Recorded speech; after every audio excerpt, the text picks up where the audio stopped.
And just like that, the next episode has begun. Welcome back to Ace Attorney Investigations 2. I am your host, MegaShadowFist. I suck at video games, I suck at commentary, and when we last left off, we were cross-examining Mr. John Doe, and we just presented evidence, and now we have our fancy schmancy, brand new, as in 6 years old, investigation music. So let's go ahead and continue. Or investigation, objection music. Anyway. However, today seems to be different, because you left this behind. You must be... Wrong voice. You must be mistaken. That does not belong to me. Or perhaps, you have evidence that proves otherwise. Mr. Doe, is your injury alright? The wound seems to have opened. Indeed, it is. Quite troublesome. Yes, I'm sure it is. You have my deepest sympathies. After all, you would have escaped had your wounds not opened up. What do you mean? There is no mistaking that the one who wore this raincoat was injured, and I can prove that the person was you. With this... I mean, of course, the obvious debunk here is that we can just test for blood samples and see if they match, which they're probably not going to, because I highly doubt they would make a cameo per character, you know, I highly doubt they make a cameo character an actual murderer, even if he is an assassin.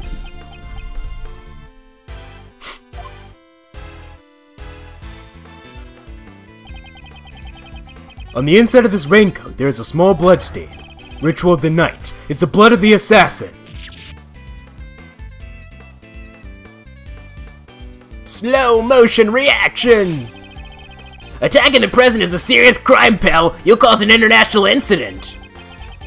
No matter how long you keep silent, your true nature will soon come to light. A blood test will settle this. The blood from the raincoat, and the blood from your bandaged arm. I have all the evidence I need. Why didn't you just admit it?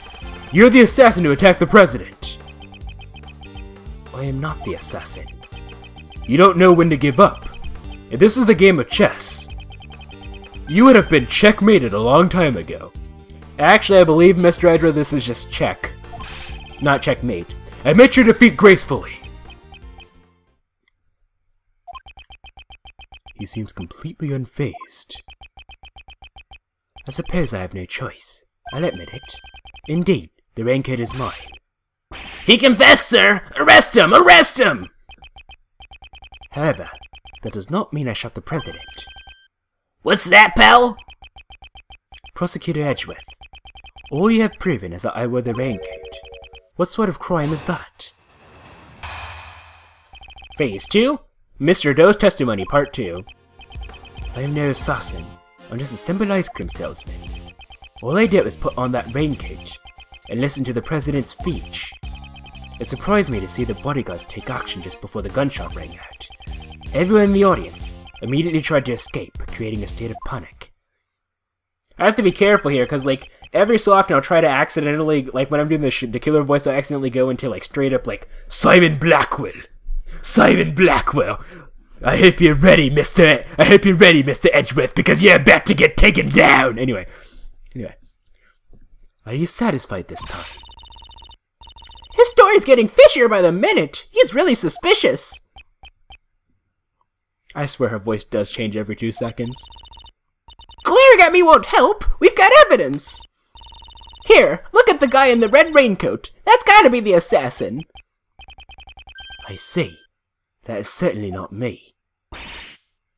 Ah! Prosecutor Edgeworth, please consider this carefully. Was I really the only one who wore a red raincoat?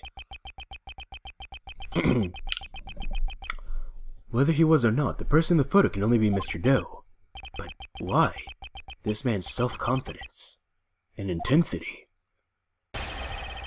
Rebuttal. Mr. Doe's Testimony Part 2. I am no assassin. I'm just a simple ice cream salesman. And save as per usual. Because unfortunately, this isn't like Dual Destinies where we can just load the game. It does, like, we can just autosave as soon as, you know, like we can just boot the game up with like a full health bar and everything, like a full patience meter and everything, as soon as, you know, they get a guilty verdict.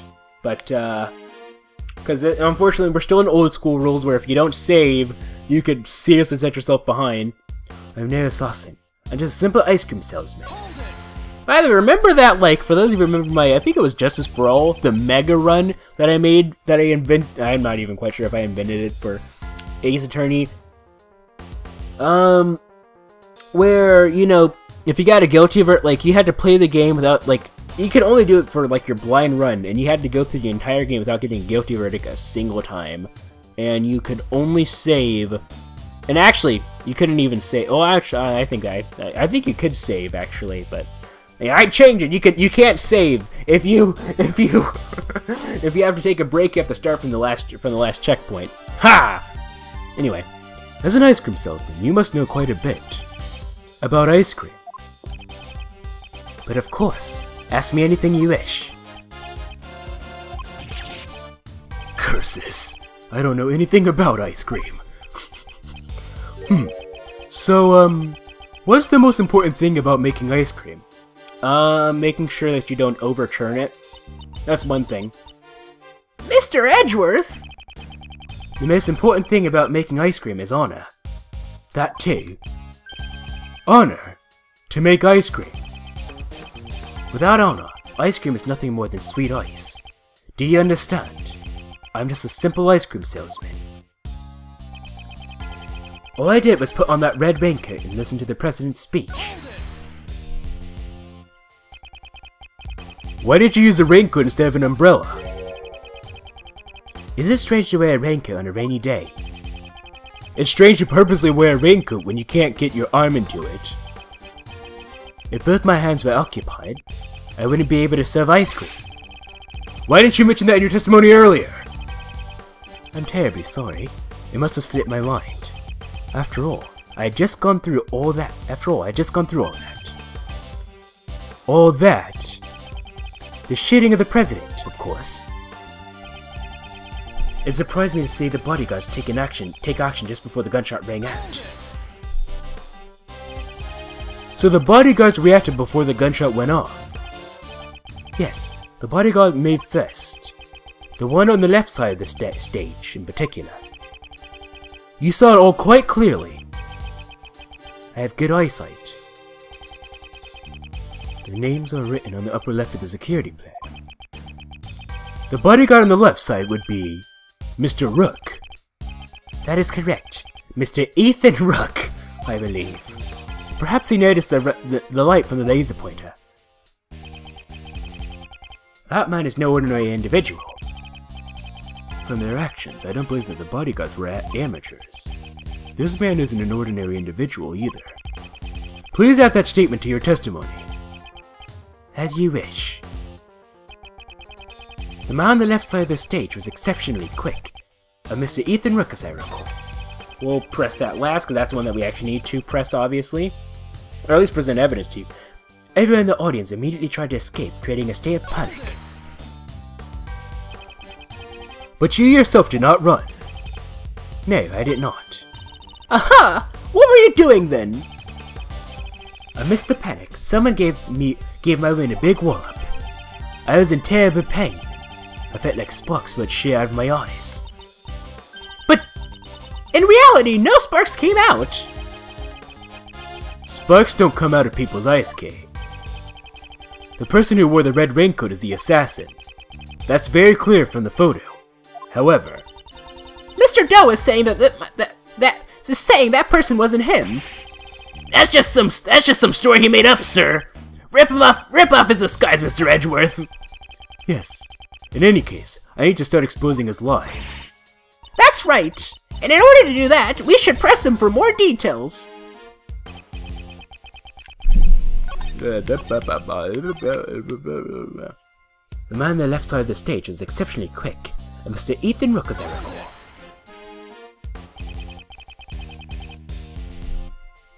So the bodyguard on the left was faster. He reacted in just an instant. His response time is superb.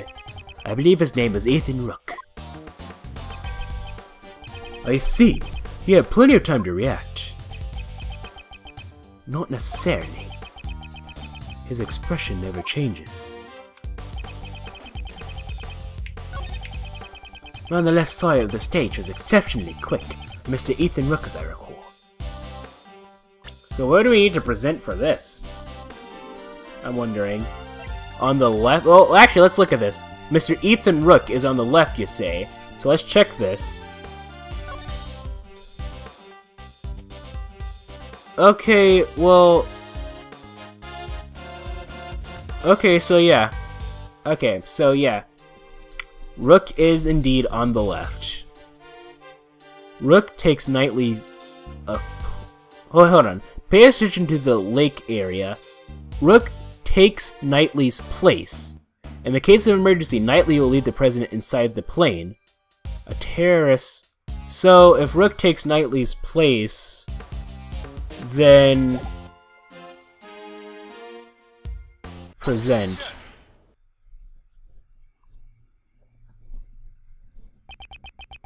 It seems you aren't just a simple ice cream salesman, after all. You think too highly of me, Prosecutor Edgeworth. Why would a simple ice cream salesman know the name of the president's bodyguard? That was, that should have been the obvious question from the beginning, but okay. The name of the bodyguard?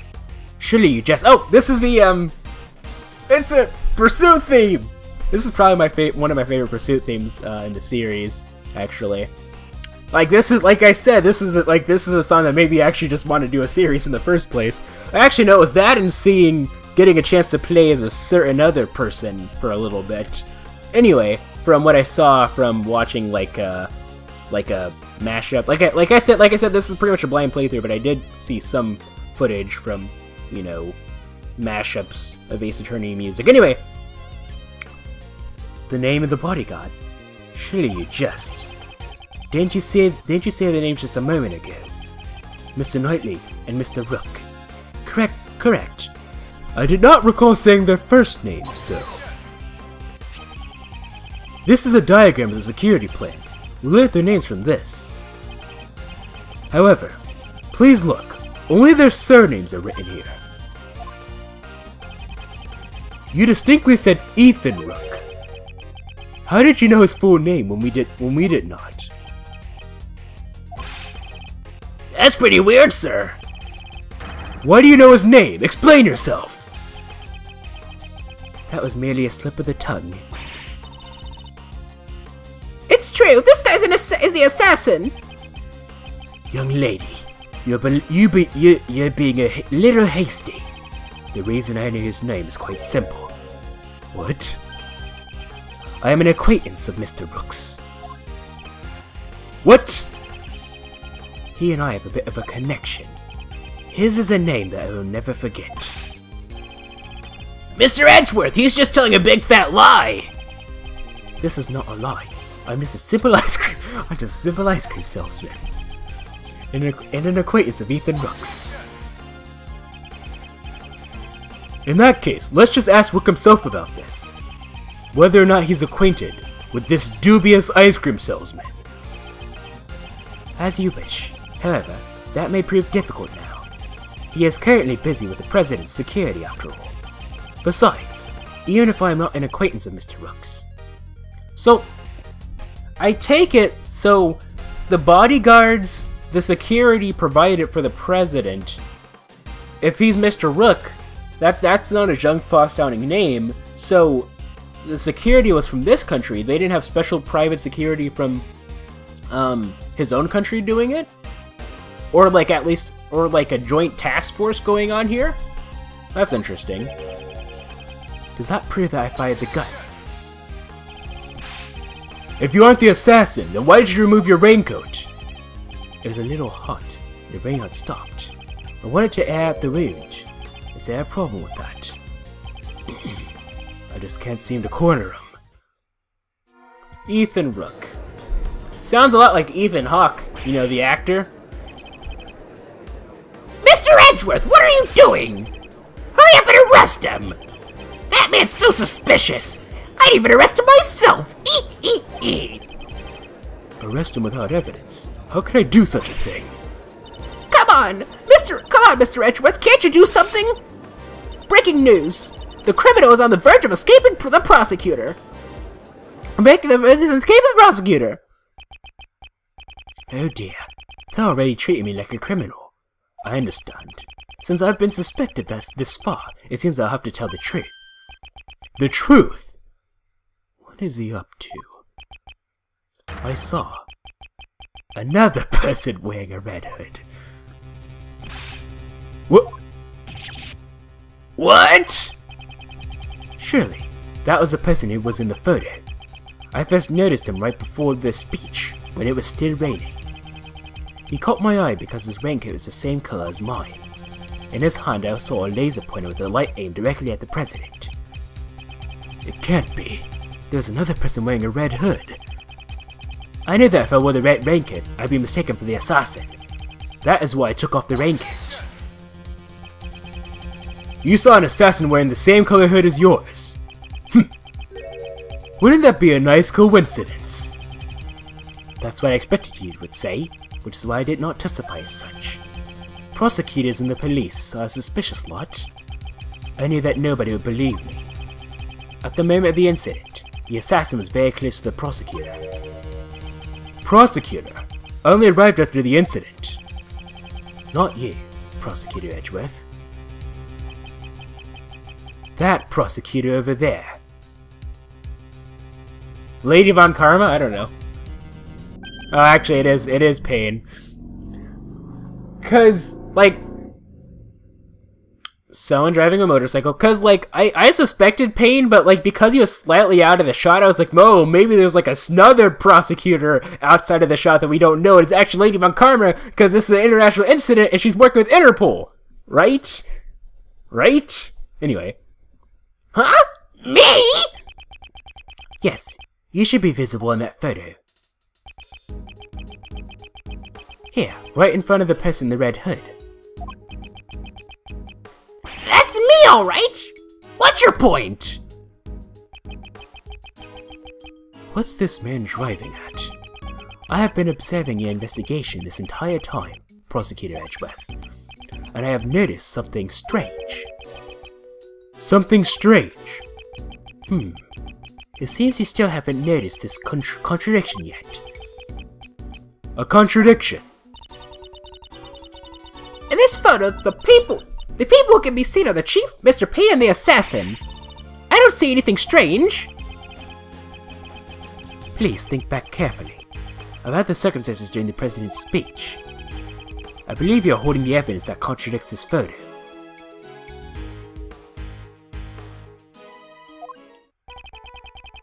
Do I have evidence that contradicts this photo?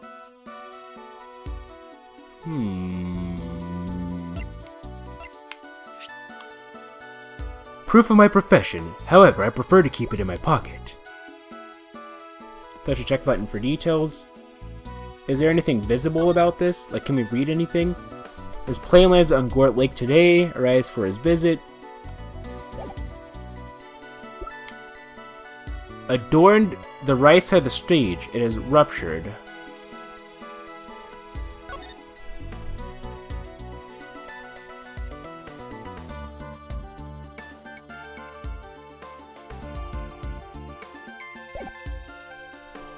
I don't see how that contradicts the picture, though. Contains a recording of the speech. 2 gunshots can be heard. Touch check button for details. My dear friend, there is a reason for my visit. The president passionately addresses the crowd. He's deflating the rumors flying around about the recent decline in his approval ratings. According to the schedule, there's a meeting after this.